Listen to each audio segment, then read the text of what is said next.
So we're going to start with your questions in just a second. I'll just throw a couple quick ones out. Paul, when you talk to the younger people who participate in this program, yes. Do you find among them, before they participate, that same contempt for others? Not yet, I don't think. Yeah. Partly maybe because it's so impolitic to say it, largely because they're young, which is why we're targeting the kids, as opposed to, we started out thinking about adults and sending you here and me there and that kind of thing, and then realized that pretty much all of us are already set in our ways and our beliefs and our politics. So the kids are not, so you don't hear that. When I ask them, and I interview them regularly online or something, they say they had stereotypes, and the stereotypes were dashed. The thing about it is, they're high school seniors, they're just leaving home, they're going out into the world, and so they bond completely as a group. First day, they're freaked out. You know, where am I? 30% of them have never been on a plane before. But this is your group now, and you're all in it together, and by the end, and so they stay on touch online, and this is where social media is very good, because social media connects them and keeps them connected, right? So it's very hard to evaluate what the effect of any nonprofit, do-good program like this is, right? Because it's, the reflexive thing is, how was, oh, it was great. Did you open your mind? Oh, yes, I opened my mind. So we're working with somebody at the Harvard Kennedy School to come up with a much more sensitive set of before and after questions to determine reasonably, persuasively, what it's doing. The anecdata that I have is that it's an amazing experience, but it's only a couple of years old. We'll see if we can pull it off at scale. I mean, even 400 kids or 350 or whatever we're going to get this next year, that's a huge operation. It's incredibly cheap per person, given, AmeriCorps or Teach for America or something like that. And we think we can scale it up, and we can if we get the money and don't screw it up. But anyway, sorry, long. Yeah, no, it's great. I hate to bounce around, but I also want to get David involved in discussion. You're very disciplined, Dr. Autor, in focusing on the trade story. That's what this conference is about. But I sat there also thinking about the other thing that you've also studied, which is, to what extent can some of the forces that you documented in your talk also be seen in the move to not trade, but the march of technology and automation. That makes people also feel extraordinarily insecure.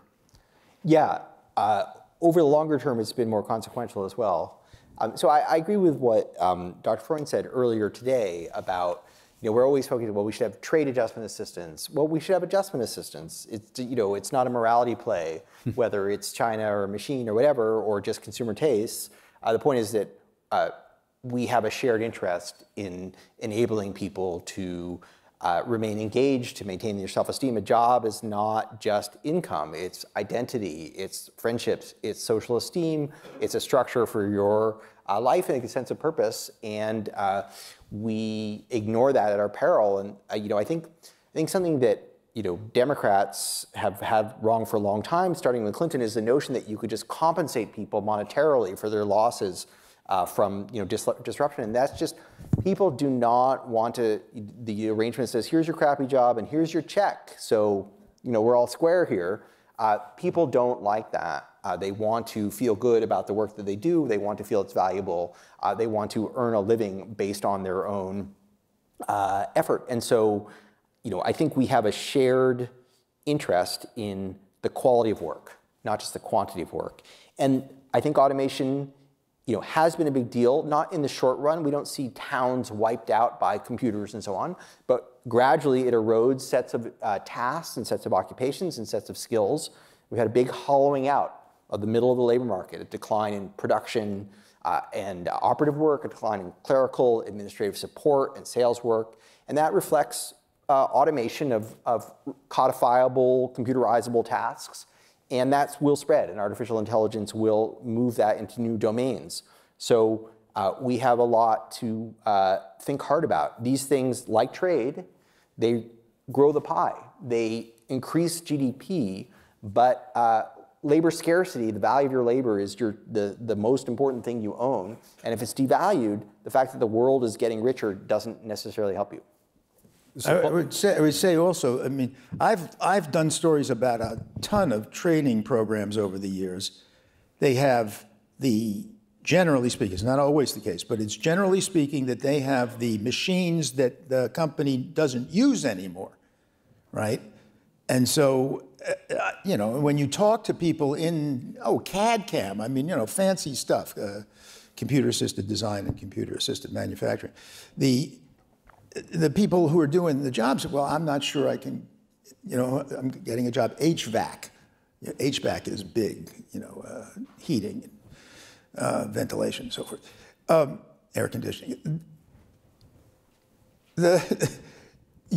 You'd come away. I mean, remember, you're coming there to do a story. I'm coming there to do a story about, a hopeful story, right? And I come away going, retrain me for what? I mean, you know, like that guy said to me at General Dynamics. Just briefly, I'm not sure everybody in the audience caught it because you were on a roll when you said it. Most of your slides, who is the artist?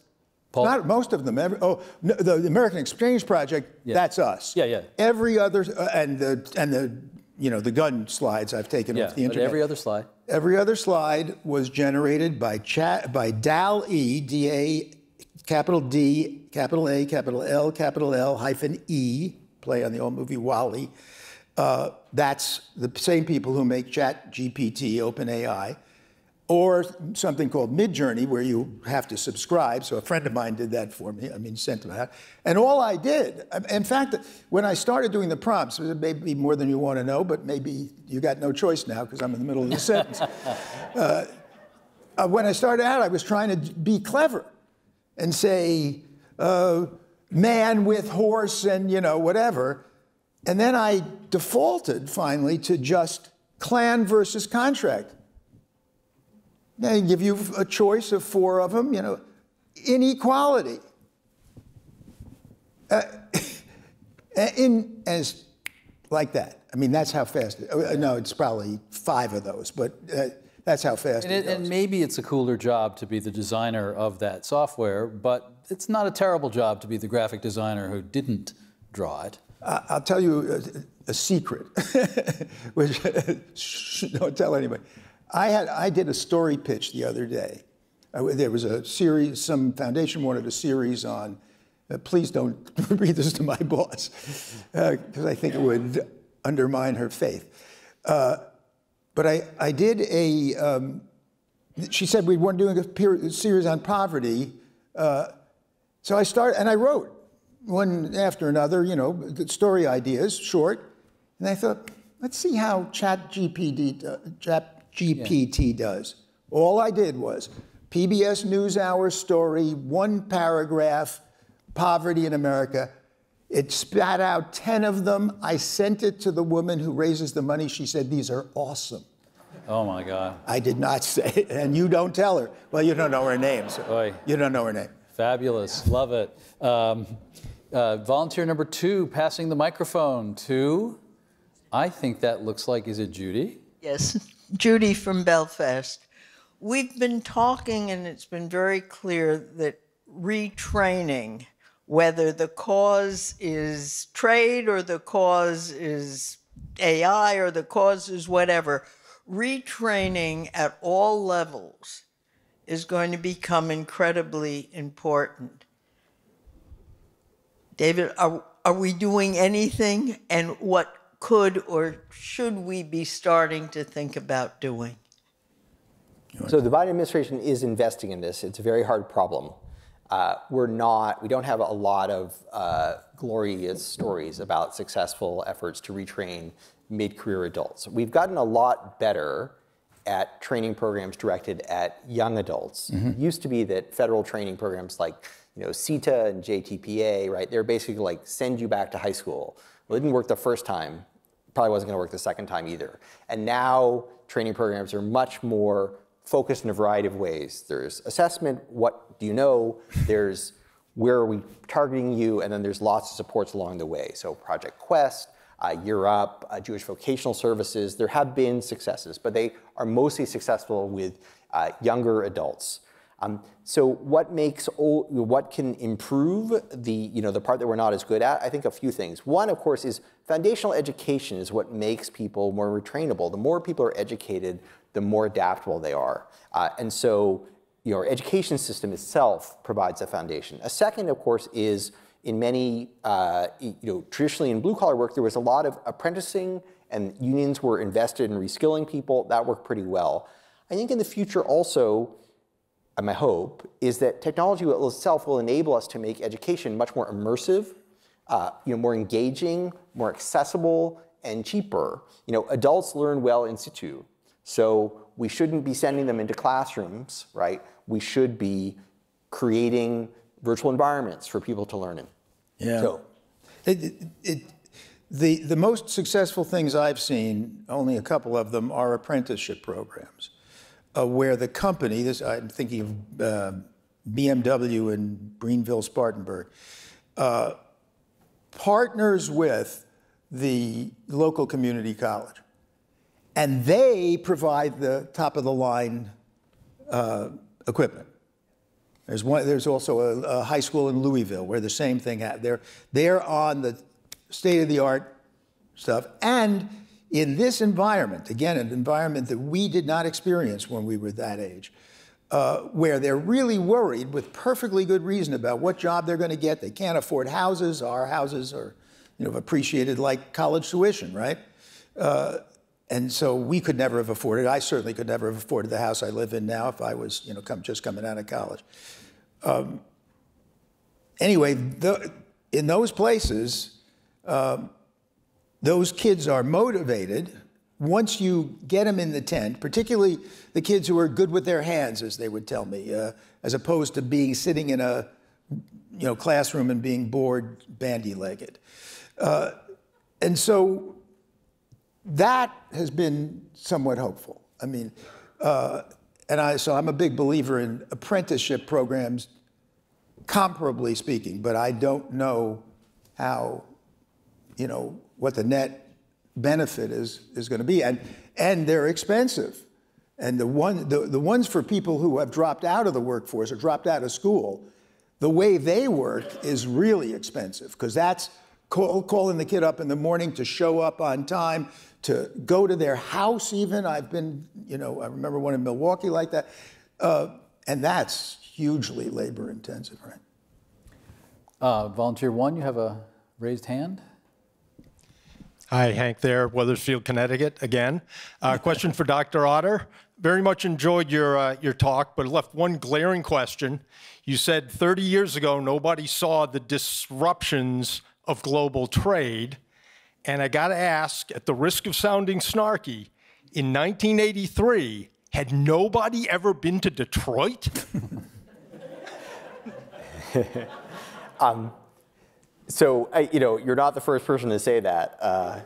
Someone, I remember a letter I got when someone said, MIT economist discovers trade destroys jobs. Like, if you'd ever been to a store or a town, let me invite you to my business and I can explain to you what happened. So, but I think that many economists would have said, look, what happened to Detroit was Detroit's fault, not trade. Right? It was making bad cars that were not appropriate. But I think, anyway, I shouldn't defend. I think economists missed it. I honestly do. I don't think the data analysis was effective.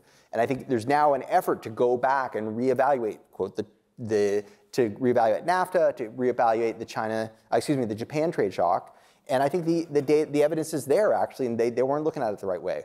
So I think, as I intimated in my question earlier this afternoon, I think the economics profession actually bears some of the weight of responsibility for the backlash against trade, because we were so enthusiastic about it that we didn't, emphasize, well, what else do you need to do to make it work out for most people. It's not that we should close our doors. It's not that we should, protect every sector and make sure we're, still making, commodity socks 50 years from now.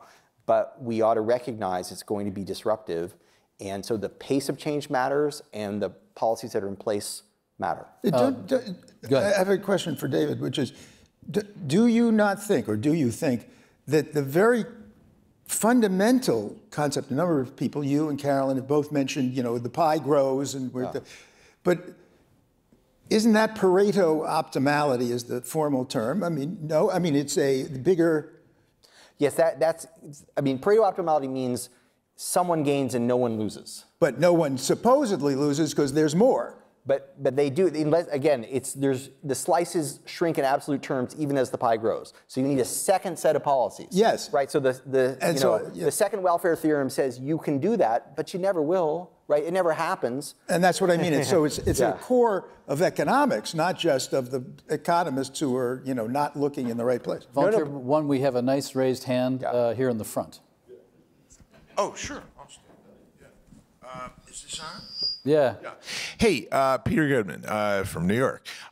Professor Autor, just want to follow up on that. I mean, to what extent, when you say that economists missed the impact of trade on employment and the China shock that you've so voluminously chronicled, it reflects that economists were co-opted?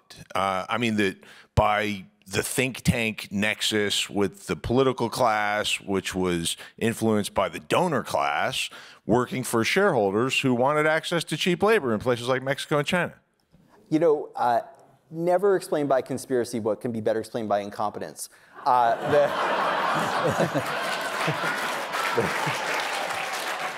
It really was that the empirical tools that economists were using were kind of not suited to the job. I think Doug and Caroline would agree with me. They were looking at the macro picture when they should have been looking at the micro picture. The reason the China trade shock became so clear is because we looked at local labor markets instead of trying to look at prices and quantities in aggregate. And that's not what people were doing. So I think economists were blinded by the theory that said this will work out, and the evidence didn't speak strongly against that. But I don't think it was malevolent intent, nor do I think it was financial incentives. It really was, they looked, they didn't see it, and they interpreted the absence of evidence as evidence of absence. And my point is that they are inclined to do that by the theory at the heart of it. Other questions? Oh, hi, volunteer two. Hi, Bob Hirsch from beautiful downtown Owl's Head, Maine, which is beautiful because we don't have a downtown. You touched on unions and right to work. In the last half dozen years, Maine has lost 6 huge paper mills, well over 5,000 jobs, decimated 5-6 towns. We've got a big effort now to try to attract investment to Maine. It's not going to be paper mills for sure. But one thing we struggle with is we are not a right-to-work state. No New England state is a right-to-work state. And we're seeing Starbucks unionize. I mean, what's the future of unionism? Where do you think it's going? I don't think it's going far in the United States under our current structure of union organizing, which goes back to the Wagner Act. It was the New Deal era legislation, and it created an extremely conflictual union movement that is a lot like trench warfare in World War I. It's one trench at a time. It's no way to, not only does it not work well for workers, it doesn't work well for firms. Right? Imagine if I said, I have a great idea, I'm going to pass the minimum wage, I'm going to pass it at your McDonald's, but not your McDonald's, at your Burger King, but not your Burger King. You'd say, well, that's terrible economic policy. Well, that's how union organizing works in the United States, one establishment at a time. It really is disadvantageous to be unionized when your competitor is not. So in many other countries, you have what's called sectoral bargaining, where negotiation occurs at the level of industries and occupations. And so, yes, I mean, firms still don't like it, but at least they're not being put at competitive disadvantage relative to the other firms in the same business. So I don't think unionization can strongly advance the United States without a fundamental change of labor law, which would be less conflictual and more centralized. However, I think that's going to be very difficult to achieve. Obviously, The right doesn't want anything like unions, and the unions are very concerned that as soon as we get the Wagner Act on the operating table, someone will come in and stab it to death, right? That it's just not going to, there's no way to amend it without ending it. So I'm pessimistic, and I think we'll have to do something different, and it may have to work through legislation. It's not that I don't think we should improve working conditions or the quality of jobs. I think we very much should, but I'm not optimistic that our current structure of unionization allows for that. We are living in a moment, though, where workers have more clout in negotiations. Sure. Is that going to be short-lived, do you think? No, I think they do, not because of unions. So union density has fallen even as Starbucks has unionized, even as one Amazon warehouse has unionized. But no, there's absolutely the case that the very tight labor markets we're seeing now and the scarcity of young workers combined with the strictures on immigration, which are not a good thing in my opinion, but which definitely are occurring, and the growing share of the adult population who has retired means that there's really we just don't have many young workers. And after the pandemic, we really do see wages rising at the bottom and workers becoming more likely to leave a bad job and move to a good job. So I think and this is not going to change anytime in the near future. Our immigration policy may change, but our demographics are not going to. The U.S. labor force is barely growing, and fertility is barely above the replacement rate. And so this will give more clout to younger workers and to less educated workers, and that's a good thing. We're already seeing that. It's actually remarkable that of the last 40 years of rising inequality measured by the kind of 90th percentile relative to 10, 25% of that has been reversed in the last 3 years since the pandemic. I don't know if that's permanent, but it's remarkable. I find that for years, employers would say about young people, they have no work ethic. And by comparison to the past, that may well be the case. But I've now started to hear for the first time employers saying we have to adapt somehow to, and I'm sure it's prompted by the fact that they can't find workers. Workers just go, screw you, if they give them a hard time. And beginning to be cognizant of, I had a guy I talked to a couple of weeks ago who's out of a job looking for work. This was a piece on men out of the workforce. Why are they out of the workforce? And he said his friends, it was very hard for them to adapt. He was in his early 50s, and they were too. He said they were former punk rockers and anti-establishment. Now they're very conservative, and they can't adapt to the new workplace because of the norms of the workplace, the language, the pronouns, things like that. I mean, where you've got to behave in a way that they weren't used to and don't want to comply with. But he thought, we're trying to do a story where he gets his friends to talk to me, they may have to adapt. And so you may get more people coming back in. More people coming in. Number one, you have we're getting close to the end, and you've been very patient. We're a little bit over, which we normally don't do, but tell us your name one more time, please. Jennifer Hillman from Washington, D.C. Question on some of this, what else did the economists get wrong, maybe? And my question is on labor mobility. And maybe I come from having worked on some trade adjustment assistant issues in the 80s, but it struck me two things. One is that most of the models that we looked at assumed that labor would pick up and move for a better job. And the reality is actually that was not the case, and it was maybe the case that to the extent that that plant, that paper mill closed, the savings that someone had were largely tied up in their home. And when that plant or that mill closed, all of a sudden the value of their home then becomes very much less. And they don't want to move and don't have anywhere to move if they can't sell their home for anything of reasonable value. Did the economists get wrong the idea of how mobile labor would be?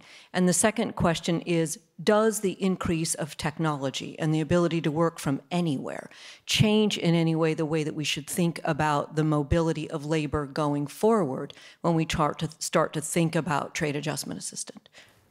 Okay, so two really important questions. So mobility has changed a lot for reasons that we don't really well understand, but that sort of county to county, state to state mobility has fallen among all age levels, among all education groups. There's a variety of theories that have been tested for why that is, having to do with housing wealth, being locked in, having to do with, dual earner couples, having to do with availability of information. No one really knows. But I think there are two factors that are potentially important. One is that the productive urban areas to which many people might want to move, New York, San Francisco, Manhattan, whatever, Los Angeles, they become extraordinarily expensive. Yeah. And so people can't afford to move to the places where, in theory, they might earn the most. Second, actually, the wage structure has fallen for less educated workers in those same places. Not only has housing got more expensive, but wages have fallen. And so if they were ever a kind of a land of opportunity, go to the city, young man, young woman, and rise up. That's no longer the case. So it is really a puzzle, one that economists are actively working on to understand why mobility has fallen so much and why don't people move in response to a trade shock. But if you sort of reflect for a second, put on Paul's shoes, you could you could think, well, look, I just lost my job at a paper mill in Maine. Like, what is the land of opportunity for me, right? What's the job that's waiting for me to show up? And for a while, I think the answer has been there isn't a good place. Now, in the current economy, with the scarcity of work, there are opportunities. There's opportunities of course, in many service occupations, but also in health. Healthcare is the one industry that creates a variety of high-paid jobs at all skill levels, right? It's not just people with MDs and PhDs. Nurse practitioners, those jobs have gotten higher paid, more sophisticated, and more interesting over time. And so there are new growth areas, but it's not, even to the degree that we change our manufacturing policy and so on, we're not going to have, it's never going to be the kind of employer that it was, or the quantity of jobs is never going to be. I think I didn't answer the second question, but let me pause. But I remember being in Janesville, Wisconsin. They closed a big Ford plant. I asked family after family, why aren't you taking the jobs that Ford is offering you 40 miles away, 60 miles away? Too long a commute. I don't want to be away from my family that long. I don't feel comfortable going to another environment after all the years I've been there. There are lots of very human reasons why people don't do it. Yeah, security deposit on the new place, the realtor fee. Well, no, this is the same house. Oh, same house. Yeah, I mean, he would have to just commute. But I remember him vividly. He looked, and often when you interview people, and I'm a really nice guy, and they're all comfortable and stuff, they look at me like I'm crazy. It's the you train me for what kind of thing. We'll hear from more from you tomorrow. But was there a second piece that you just wanted? Oh no, you're good. We did it. Round of applause for David Autor and Paul Solman.